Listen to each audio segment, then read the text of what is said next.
Welcome to the Landy Peek podcast. I'm your host and friend, Landy Peek, and I am thrilled to have you join me. In each episode, we will explore what makes life truly fulfilling: happiness, deep connections, and self-discovery. Together, we'll uncover that happiness is not a destination, but a way of living. Now,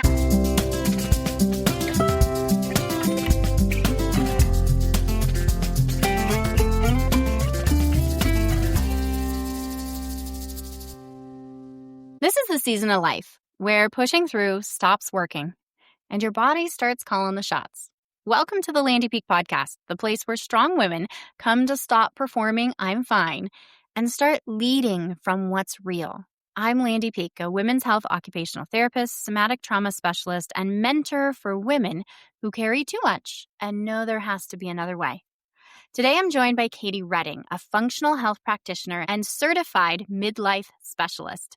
We're talking about what's really happening in our bodies through perimenopause, the fatigue, the mood swings, the sleep that disappears, and why it's not about discipline, mindset, or motivation. It's biology. And I think the most important takeaway from this conversation is what you choose to do in your 30s and 40s literally changes your life in your 70s, 80s, 90s, and beyond. It's time we start working with our biology instead of fighting against it. Because midlife isn't just a breakdown time, it's a recalibration. It's a time that we get to pause, pivot, and reset. And your body isn't betraying you, it's inviting you back. So I invite you to take a breath, let your shoulders drop, and let's dive into this conversation with Katie.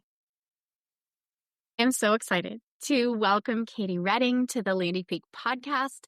Katie, can you share a little bit about yourself so the listeners can get to know you? Yeah, well, thank you for having me. I'm always excited to have conversations about women and women's health. So I'm Katie Redding. I'm a functional health practitioner and certified midlife specialist. So I primarily work with women in peri to postmenopause to help them navigate this season. And I do that in a variety of ways. I work personally, privately with clients, but I also work in group settings and I have a membership so that women can really jump on wherever they need to. I really meet people where they are. I know not everybody's ready for like crazy testing and diving deep. And some people just need some clear, simplified information that they can trust and not be so overwhelmed and confused by. So that's really what I do. I break things down for women to understand more clearly so that they can take control of their health and their hormones and they can thrive. So that's what I do. Which is huge in this time and space, because here I am in perimenopause, because a lot of times you don't feel like you're thriving. Yeah. And there is this crazy balance of so many different things that you can bring in to support yourself to feel like you can thrive, because sometimes it hits you like a truck and you're like, oh my gosh, what is this? And that was me. It's like not cluing into I was in perimenopause, but like, whoa, what's going on? Yeah, absolutely. It happens early and most women don't realize it. I even now in working with this population of people, I'll say like, what are your symptoms? And they're like, oh, I don't have any symptoms. Hmm? And then they tell me, oh, but I'm tired. I'm not sleeping at night. And you're like, those are symptoms. We're not linking it. We're not putting the pieces together because it happens way earlier than we think. So that's why one day women wake up and they're like, it hit me like a ton of bricks. It's probably was happening all along. It was just subtle changes that we were not connecting the dots to. Absolutely. And that was totally me. And like when I look back and I'm like, oh yeah, I was tired, but I was blaming it on kids and I was blaming it on, that moms stay up really late and then, you still have to get up because it's like, oh my gosh, it's my only me time and I get to do this. So there were those little things that were shifting as I look back, but I was blaming them on other things. Yeah. And then it's like, whoa. So we can really frame, what are symptoms that women experience and how early is this happening to women? So we can start cueing in, is this me, even though I'm not identifying myself as perimenopause? Yeah, that's a great question. And that's really a good starting point to clarify this timeline, because I think if we go back 10 years, 20 years ago, 30 years ago, what we thought about menopause was that that was for old women, right? Like, oh, I don't have to worry about that until I'm old. Right. And what after, decades of research and putting things together, we've realized quite the opposite. So the average age of menopause in the United States is 51, 51 and a half. But we know from research that we can see or experience symptoms 10 to 15 years prior to that. Okay. 10 to 15 years. So let's do the math, right? That puts us around 35-ish. And what are women doing at 35? They have little kids. Yep. They're running around like crazy. They're stressed out, extra stressed out. Mm-hmm. And, or some are just starting their families at 35, right? That's not uncommon these days. So we naturally blame the shifts that we experience, the symptoms that we experience on being stressed. Mm-hmm. But it could be the start of our hormones just beginning to decline. And, typically in that earlier stage, in the very early stage, what's declining is our progesterone level. And that is typically the first symptoms we experience are mood related, they're fatigue. And that's why they're missed so frequently, because we blame them on stress and being overwhelmed and trying to do too many things. Mm-hmm. And those things are all true. We are overwhelmed and we are tired and we are doing too many things. But in addition, many women are experiencing low progesterone, which just exacerbates the problem. Right. And it's crazy as you talk about it. I was 37 when I had my second kiddo. So 35-ish, I had a 1-year-old.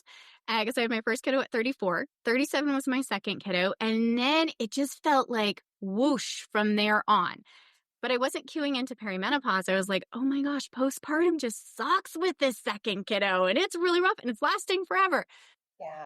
And there was probably some cue and tie-ins, but it wasn't until I was like 42 before I had a practitioner say, I think you're in perimenopause. And I'm like, oh my gosh, like, Yeah. explains a lot of what is going on. So can we talk about more of the symptoms? So the tired, going off on stress, lack of sleep because a lot of us have young kiddos at that space and time. What are other symptoms that maybe we're not cueing into? Uh-huh. Yeah. So when I think of earlier symptoms, generally it's mood, it's sleep, it's anxiety, new or worsening anxiety. And that's where a lot of women are like, I've never been anxious in my life. And suddenly I'm like anxious all the time. I worry about everything. And again, we blame it on other things. We're not linking it to hormones. Mm-hmm. So, mood changes, anxiety, depression, isolation, difficulty sleeping, are the earlier symptoms. But symptoms in perimenopause can range, right? They can range in the type of symptoms. So over 100 symptoms we can experience in perimenopause. It's not just hot flashes. Right. And then, of course, the severity can change because our cycles are still fluctuating. Most women throughout their perimenopausal journey are still going to have a cycle. And that means that throughout our month, we're up and down like normal, Mm-hmm. but our fluctuations may be worse, more extreme. One month they may be significantly high, and then the next cycle they might be significantly low. And that's what leads to that severity of the symptom. So this is why, one woman can be like really, really, really bad symptoms and another woman not so bad. And it's a little bit of a roller coaster. So common symptoms, not just hot flashes. And in fact, many women don't have hot flashes. And that's why they think they're not in perimenopause or even postmenopause. There's a lot of confusion there. Mm-hmm. Ooh, I want to talk about that. So we're going to bookmark that and come back. But it's important. It is. There is not a line in the sand. So Right? we'll definitely come back to that. But I mean, weight gain is huge. And that actually happens due to a decline in your estrogen levels that shift your fat distribution and pushes it more towards the belly. So that's common. Of course, mood swings are part of it, but sometimes women have a hard time realizing that is that any different than what they've experienced their whole life, because many women struggle with their cycle their whole life. And it shouldn't be that way. If there's a struggle, then there's an imbalance. But Many are used to it. And so we just blow it off and we don't think about it. Sleep is huge. Usually early in perimenopause, it's harder to fall asleep. Mm-hmm. Later in perimenopause, as our estrogen declines, then it's harder to stay asleep. So Yeah. then you have the double whammy of I can't fall asleep, but once I fall asleep, I can't stay asleep, or I'm up 5 times a night. Right. So that is definitely an issue. Fatigue is huge. Women experience crippling fatigue. Wow. Yeah, It lipid. was crazy that I got hit with fatigue. Did not know what was going on and why I just had no energy. And it, as I tracked, it was cyclical. And I could find like, oh, I swing up. Oh my gosh, I tank. Like I can't get off the couch and get my kids to school is a huge thing. And other times a month, I'm like, oh, I'm great. I have tons of energy. Yeah, yeah. It's wise of you to have looked at your cycle. You know, most women are out of touch with their cycle, and we just don't link it unless it's literally right around our monthly bleed. We're not really connecting the dots and we're not paying attention. So good for you for actually looking at that and seeing those cyclical changes. You know, but in addition to all of the symptoms, right? Like you could pull any name of a symptom out of a hat and it could be perimenopause. But in addition to that, one thing I always really, really want women to understand is that this isn't just about symptoms that we experience. This is actually about our metabolic health. Because as our progesterone and our estrogen, our 2 primary sex hormones, as they decline, you know, they're responsible for over 4,000 processes in our body. Everything from our gut health to our immune system, to our bones, our brain, our heart, all of it is impacted. So, you know, typically before menopause, women have like no risk of disease. Our risk for a heart attack is very low. Our risk for, you know, compared to our counterpart, the male counterpart, we have essentially no risk. And then suddenly, around age 51, the stats shoot through the roof. And that's when women get very sick. And so it's directly linked to that shift in hormones. That is crazy. Can we talk more about that? Because I think you're the first one that has really talked about it's our metabolic health. We look at symptoms and how we're treating symptoms, and we bring in hormone replacement therapy. And it's really been talked around symptoms that I'm a practitioner, but you're shifting it to a bigger picture. Yeah. It's much bigger than that. Yeah. And that's where it's important to understand that, obviously, for your metabolic health. Mm-hmm. For a couple of reasons, because we can't just simply rely on hormone therapy to do all the heavy lifting for our metabolic health. Mm-hmm. We have to be aware that our metabolic health changes and HRT is part of the equation, but also lifestyle changes have to happen. We have to make the shift, right? Right. But it's also important to understand this because as you're seeing a practitioner, if they are just treating you based on symptoms, you may not be protecting your health. Oh, that's really big. Yeah, it's huge. It's huge. So think about it. You go to a practitioner and most of them these days are saying, we don't need to draw labs. We're just going to go by your symptoms. So if we give you a little bit of estrogen and your hot flashes go away, we're good. Okay. But here's the problem. If we were to check your blood levels, it takes very little estrogen topically to make your hot flashes go away. But it's not enough to protect your bones or your brain or your heart. Ooh. So if we're checking levels, if you're on hormone therapy and you're not checking levels, then we don't know. Right? We don't know until 10 years from now when you have osteoporosis. Then we know. And then we're like, crap. Now it's too late. What do we do? Yes. Yeah. Okay. So what is that? Is there a kind of general sweet spot that we need to be aiming for to have that protective benefit, or is it individualized per person of what we're needing to look at? So I know I've heard before that we have like a normal range and then an optimal range of hormones that we're aiming for. Mm-hmm. What's your thought around that in that sweet spot to health benefits later, not symptom elimination? Yeah. You know, so here's the thing. Hormone therapy has not been well researched in relation to bioidentical hormones. There aren't a lot of trials that are looking specifically at that. So a lot of the information is extrapolated, right? Like we're looking at multiple studies over many years and then putting the pieces together of what's happened. It's not like they've done a trial specifically for the levels. Okay, gotcha. Right. So you're probably not going to find exactly this. Not like when we go to LabCorp and they're like, oh, the range for your sodium levels should be 135 to 145. It's not like that. Okay. But we can look at the data and see that, for the estradiol range, Right. it's probably about 60 or 70 at a minimum. And some of the data is even showing higher. I don't think they actually have a number for bones and for brain, or bones and heart. But we do know that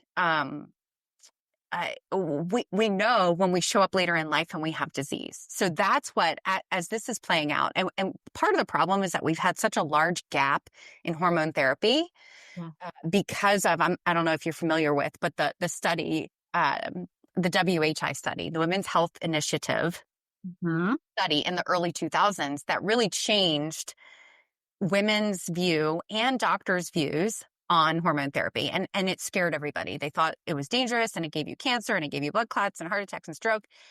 And so they stopped it basically overnight. Right. And then about 8 years ago, they took another look at it and they were like, wait a minute, I think we might have gotten that wrong. And we did not do the right statistics. So, and there's a lot of flaws. I mean, we could talk all day about the flaws of that study. So we now have this gap where we had, up until that point, women were on a synthetic version of estrogen and progesterone. And they still did better metabolically, even on synthetic hormones, than the gap between when we stopped taking them in 2001 and when we restarted them again back up in 2018-ish. There's a huge gap there. So metabolically, women didn't get healthier when we stopped hormones. Right.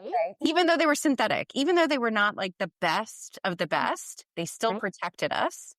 And then we had this season where we just don't have all of the data that we had previously. So that's where we are now. So really, when I work with women, we're looking to hit a minimum of that 60 to 70 range. And some people are even thinking it's as high as 180 or 150. I'm sorry.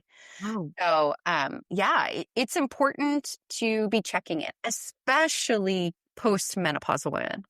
Right? If you're in perimenopause, your ovaries are still making some hormones. Right? Some months more than others, some months not very much. So that hormone therapy is really filling in the gap. But postmenopausally, your ovaries aren't making it. So whatever you're putting on or in your body is what we need to be checking the levels for. Okay. So as we kind of think about that metabolic health, you talked about it's not just HRT, hormone replacement therapy. There are other factors that we need to be considering. Can you dive into that a little bit? Yeah. I work really, really hard on this with women because I think you really have to be living under a rock right now to not have heard about perimenopause, postmenopause, and hormone therapy, right? So that's good. It's good that women know about this, right? We're not in the dark anymore. I feel like, the light has been shown on it. That's a good thing.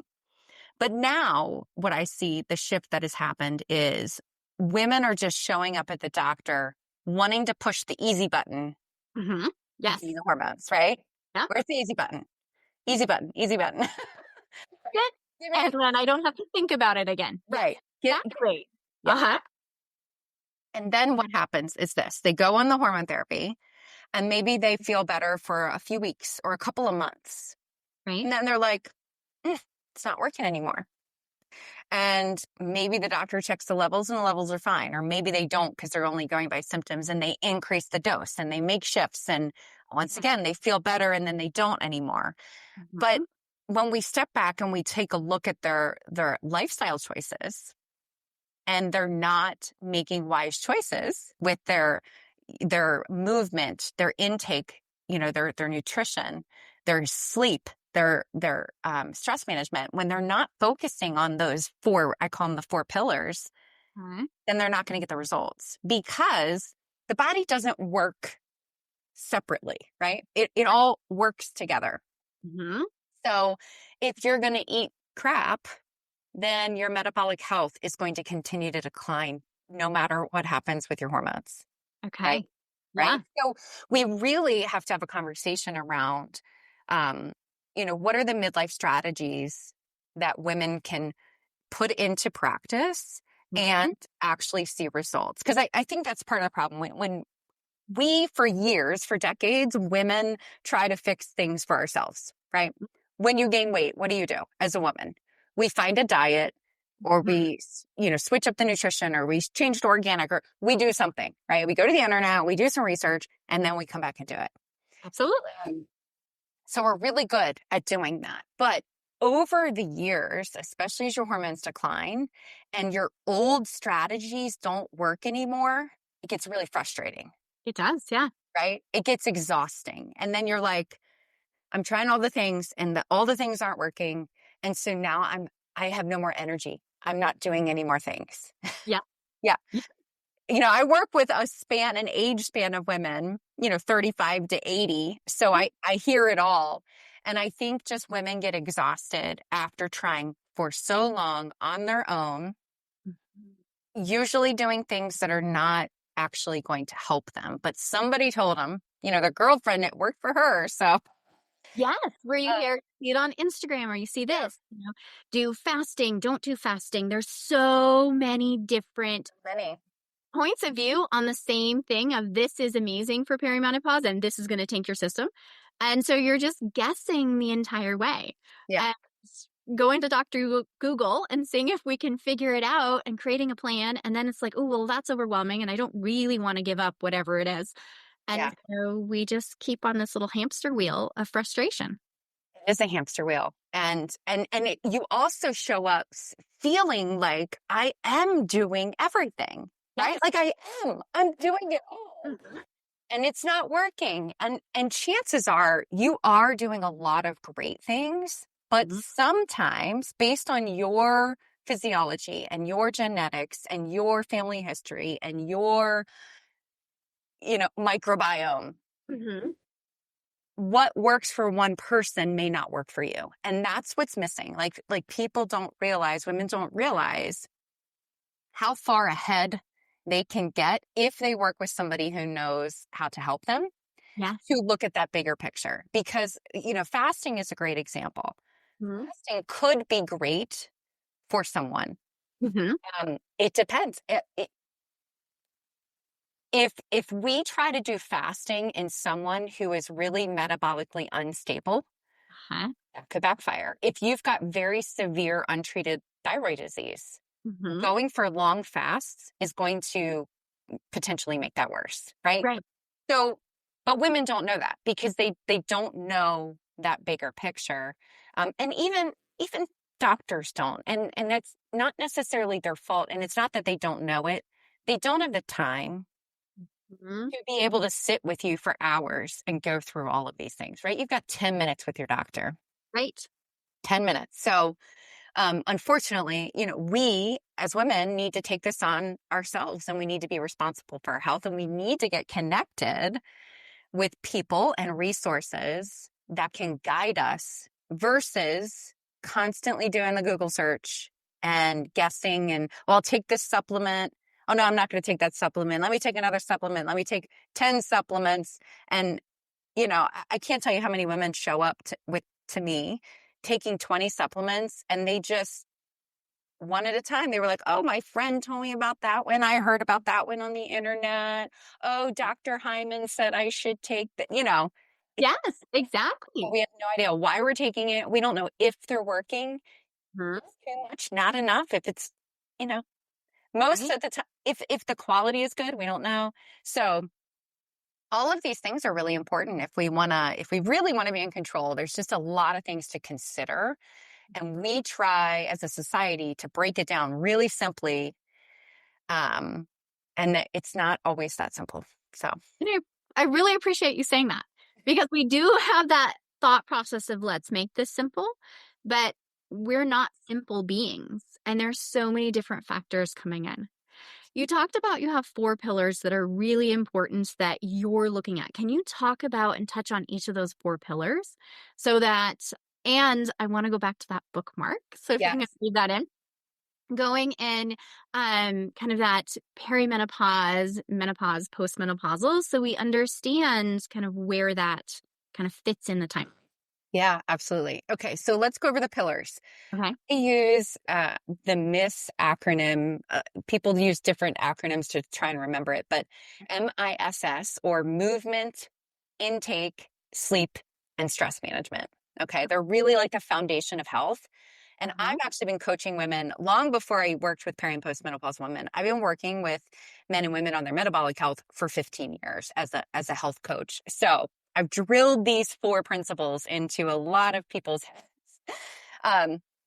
So when we talk about simplifying things, this strategy does simplify it, okay? Because there are some basic foundations that all of us should be doing, right?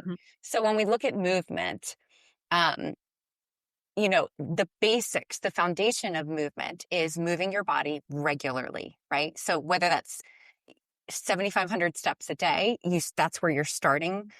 We want to move our body regularly throughout the day, not just, I sit all day long and then after work, I'm going to go get my 7,500 steps. Right. Statistically, we actually do better even if we just did 5-minute bursts throughout the day, it would be better than just 1 hour once a day. So we start with movement, getting the body moving. And that does amazing things, right? The health benefits are outrageous of simply moving the body. I know in the blue zones, like that is the one thing that they have in common between the people that live to 100. Well, they're all moving. They don't drive their cars. They either ride bikes or they walk. So staying active, and it doesn't necessarily mean you have like this. When I talk about movement, it's not like you have to go to the CrossFit gym. Right. You don't need anything fancy to be walking regularly, right? You just need to do it. So that's the foundation for movement. Now we then build on that depending on where women are. If they already have that down, that's fantastic. Now we're going to talk about resistance training, strength training. We're going to talk about restorative exercise and a little bit of cardio and what is really the best strategy for women in midlife. It's not high intensity cardio like we did when we were younger. So we do then get into more detailed things, but we always start with a foundation of getting regular movement throughout the day. Okay. Then looking at intake is what are we taking in from a nutrition and hydration standpoint?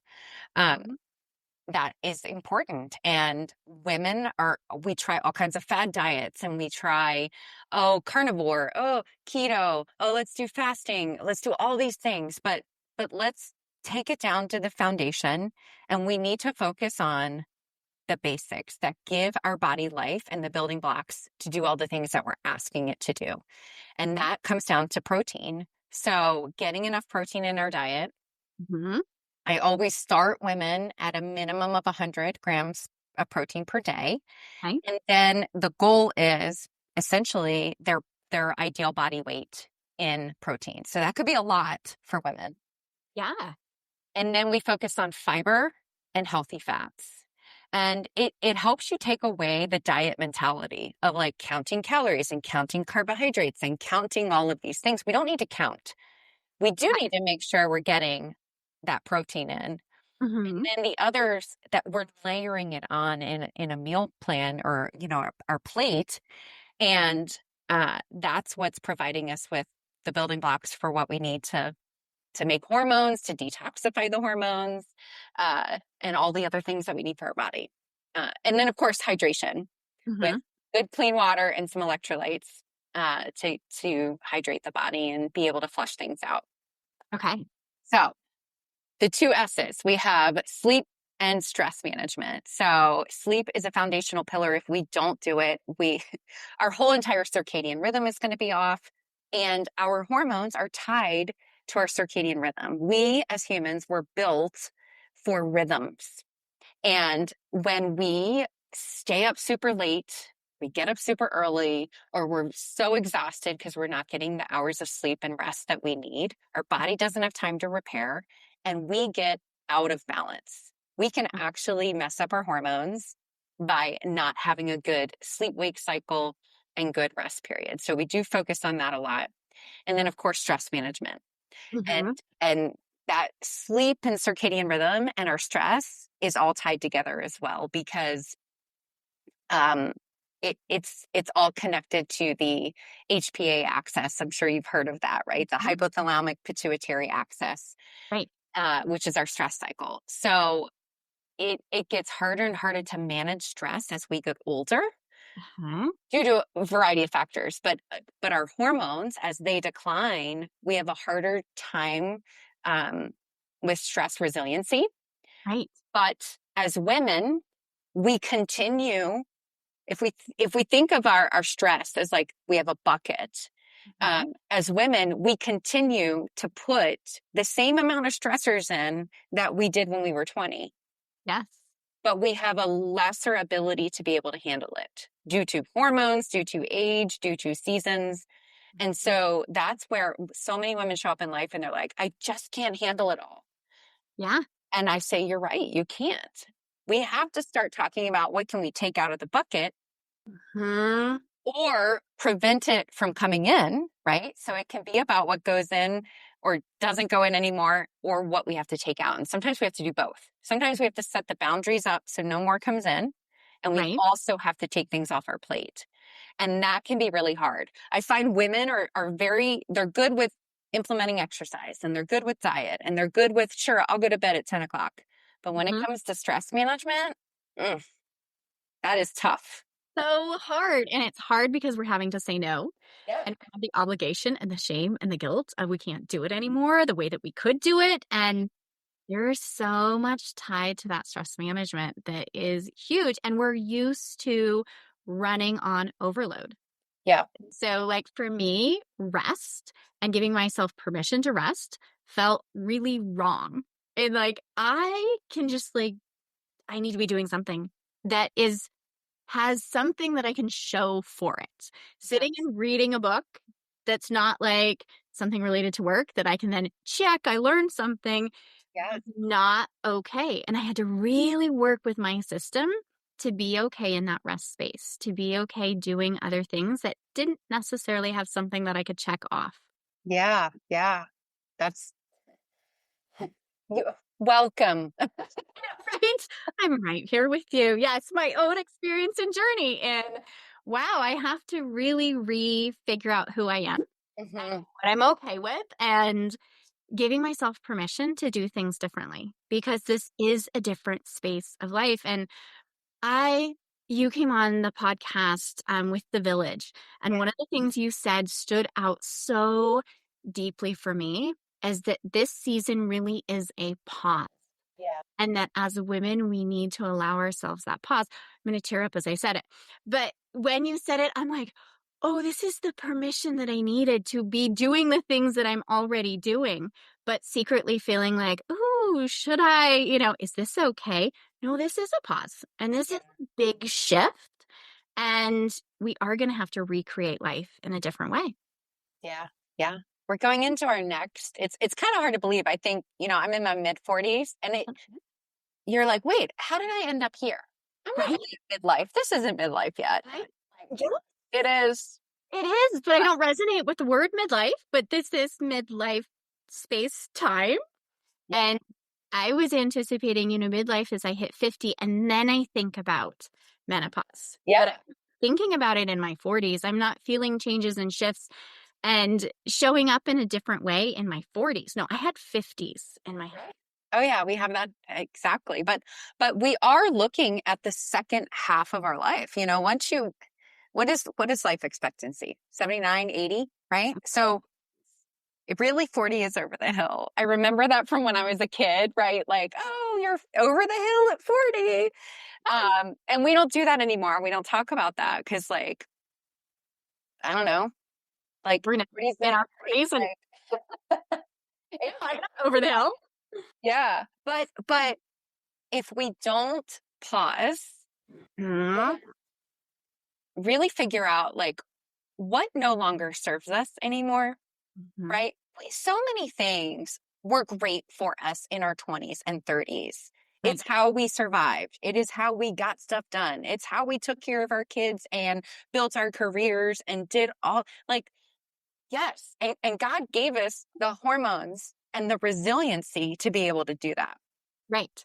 But now we have to start thinking about shifting that, right? This is about pausing. It's about making pivots. It's about resetting so that we can truly enjoy our future. Because I see so many women just refusing to do that pause, refusing the pivot. And they're either band-aiding with medications, hormones, peptides, or kind of going down the path of alcohol and, more self-destructive things. Yeah. If we don't stop and pause, we're not going to enjoy life. That's really big. Yeah. If we don't stop and pause, we're not going to enjoy life. When we think about our next 20, 30, 40 years, do you want to have energy and be thriving and like enjoying life with your husband or your partner, your friends, going out, playing golf, like being able to go on adventures, climb mountains, see new places? Do you want to be able to do that? Absolutely. If that's what you want, then you have to stop for a minute and think about, really evaluate your entire life. It's really important to be able to sit down and reflect on it. And that's what most women don't. We just want to continue steamrolling through everything. And, I see women 55-ish. They're the ones calling me because they were like, oh my gosh, I didn't take care of myself. I didn't pause. I didn't know this was coming. I thought I could wait till I was 55 to deal with it. And now I'm sick. Now I'm metabolically sick and I'm exhausted and I don't have any friends anymore because I isolated myself for the last 8 years trying to survive. Right. I'm in my mid-40s. I refuse. I'm not going to end up like that. So, and to help women not be there. But we have to think about it now. Yes. We can't wait to 55 to make the shift. We have to start now because it doesn't happen overnight.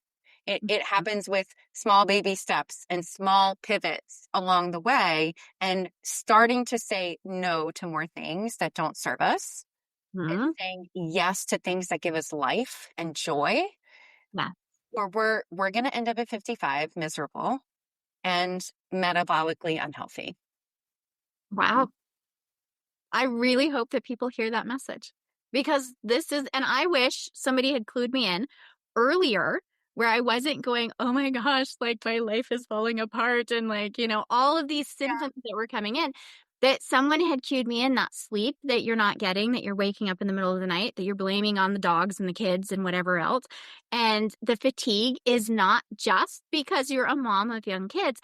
Somebody had clued me into like, oh wait, perimenopause starts in your 30s.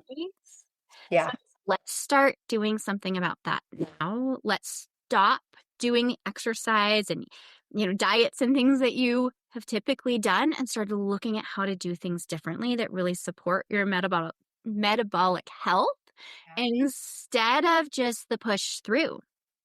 Well, I can't push through anymore. So then I'm going to go seek out help. And then I at least, early 40s got cued in. Yeah. But what could I have done differently earlier? And you can't go back. But if somebody is in their 30s and they hear this conversation and can start thinking, hey, wait, this is going to come into my life and I can start doing things to really support myself earlier, you're going to be healthier longer and later in life. Huge. Absolutely. I can't tell you how many women I hear that say, I wish I could go back. I wish somebody had told me. I wish I had known exactly what you just said. And I'm on a mission because Like we're here because we're both like, this yeah, needs to be out. as much as women know about, I should get a HRT, there is so much more to this story. And yeah, we need to do better. We need more resources. Absolutely. Oh, yes, because the conversations I've had with my practitioners are around HRT. But you are the first one that's going, let's talk about sleep. Let's talk about, I mean, and we know nutrition and we know movement, but movement changes in how we need to do it at this stage in our life. And going out and hardcore running or hitting CrossFit or your HIIT activities that I used to love to do, and we're not seeing the changes I wanted in my body the same way I could in my 20s. And it'd be okay, need to lose a little bit or want to lose a little bit. These are the go-to moves in my 20s that no longer work in my 40s. And they often will backfire. Not only are they not like the best for you, like they actually can backfire. Like if we think about the stress cycle in our body, the HPA axis, and many women have dysfunction in that area. Right. Yes. Right. So when you talked about earlier, like your fatigue in the morning, many women struggle in the morning and they struggle in the afternoon. And when we add in intense, high intensity cardio, extreme running, extreme, typically movement or extreme dieting, that makes that HPA axis even worse. It causes more damage. And then women, they might feel great in the moment when they're doing that exercise. Right. Because the cortisol is high for that moment, but then it crashes later the next day or even a couple of days later. And they're not linking it. Yes. Right. They wake up the next day exhausted and they're like, it's just a bad day.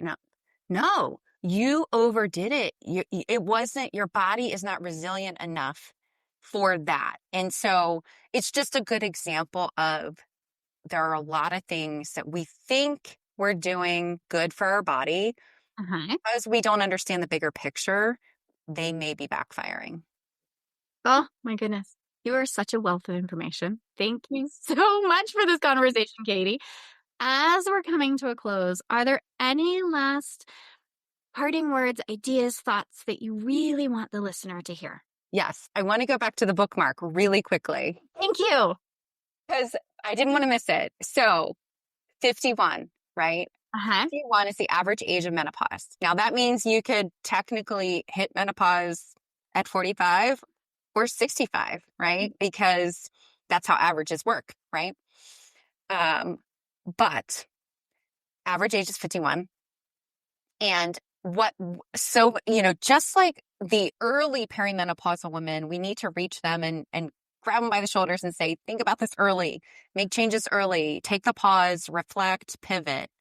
We also need to grab those other women who have reached 51, 55, 60, 65, and they're like, I'm all done. Yes. You're not done. You're not done. Because the minute your period goes away, you are now postmenopausal for the rest of your life. Right? Okay. Yeah. And that pattern of low hormones doesn't go away. Now, your symptoms may stabilize. Okay. But typically, the metabolic health is a disaster. Okay. So what we always thought, for most women thought, was like, oh, I'm just older. And so as I'm older, I guess it's just normal to have heart attack. It's just normal to have osteoporosis. It's just normal to get dementia when you get old. No, it is a direct result of the loss of hormones. So we cannot just wash our hands of this whole menopause thing when we cross that finish line. People talk about that a lot. Oh, my last period was 12 months ago.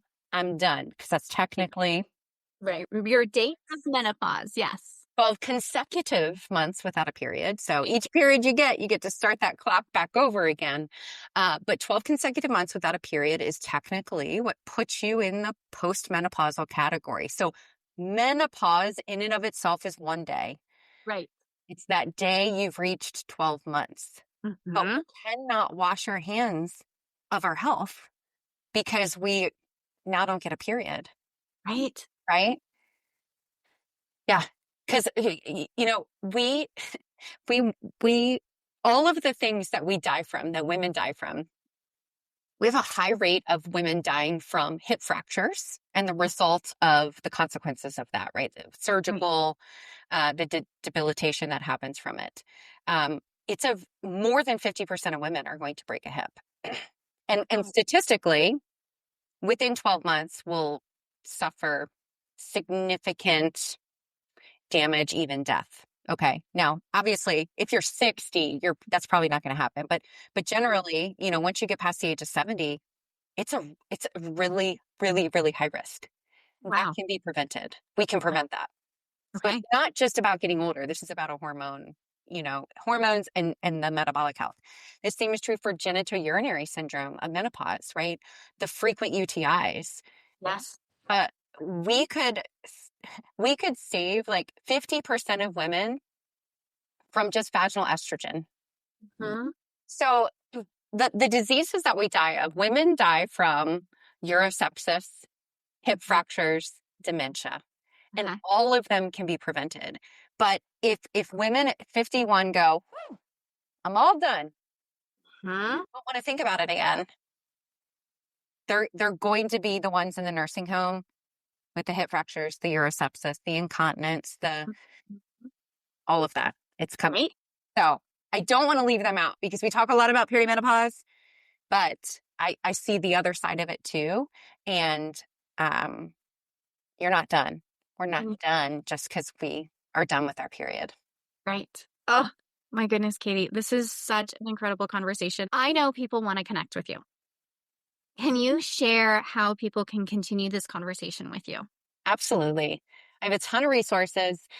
Probably the easiest place is just to find me. I'm on Instagram, Facebook, Hormone Health Boss, or hormonehealthboss.com. I have a page of free resources that you can always be grabbing at any time. I kind of update those throughout the year. And I do offer I call it my Thrive in 30 group program where I teach women how to thrive through Mhm. midlife in 30 days. Wow. Because we don't have time to you do a 6-month program. We need some relief quickly. And the whole goal of that program is really to help women figure out what strategies they really need to be doing that are going to work. We talk about labs that are important during this season, and we talk about treatment options, both hormonal and non-hormonal, and how to have that conversation with your doctor so that you get the care that you deserve, because not every doctor is trained. And even the specialists now in this space don't always know all of the up-to-date information. So it's really important as women that we know what we want before we have the conversation with our doctor. We need to get educated.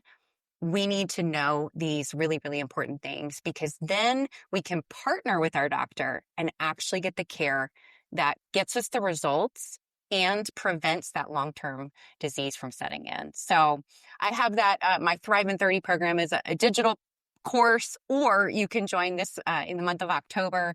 Twice a year, I do a reset. So we pause, we pivot, and we reset as a group together. So we'll be doing that in the month of October. Oh my goodness, I love that. And I will have all of your links down in the show notes. Katie, thank you so much for coming to the Landy Peek podcast. This is incredible. Thank you for having me. What I love about this conversation with Katie is how much permission it gives us to stop fighting our bodies, stop trying to just fix, and start partnering with them again. We've been taught to see our symptoms as a problem to fix, when really it's our biology inviting us to slow down, to pivot, to reset, and design the second half of our life on purpose. If you're listening to this and realizing I've been pushing through instead of listening, you're not alone. Every woman I know has had that moment. And maybe this conversation is your cue to finally allow yourself to pause. Not because anything's broken, but because your body's ready to lead you. If this spoke to you, take a moment before you move on place a hand on your heart. Really tune in. Even say thank you to your body for everything that's carried and everything it still wants for you. That's how we begin again. I want to tell you how grateful I am that you are here, that you're listening, that you're taking time for you to do something that can literally change your life. This conversation can literally change the outcome of your life. I'll meet you here next week for another conversation that helps you live your life, support your body, mind, brain, and soul, not work against it. Until then, this is Landy Peek, and I invite you to take care of the woman inside the role. She's the one you're doing all of this for. We'll talk to you on the next episode. Hey, before you go, just a little bit of legal. This podcast is designed for educational purposes only. It is not to replace any expert advice from your doctors, therapists, coaches, or any other professional that you would work with. It's just a chat with a friend, me, where we get curious about ideas, thoughts, and things that are going on in our lives. And as we're talking about friends, if you know someone who would benefit from the conversation today, please share. Because I think the more that we open up these conversations, the more benefit we all get. So until next time, give yourself a big hug from me and stay curious, because that's the fun in this world.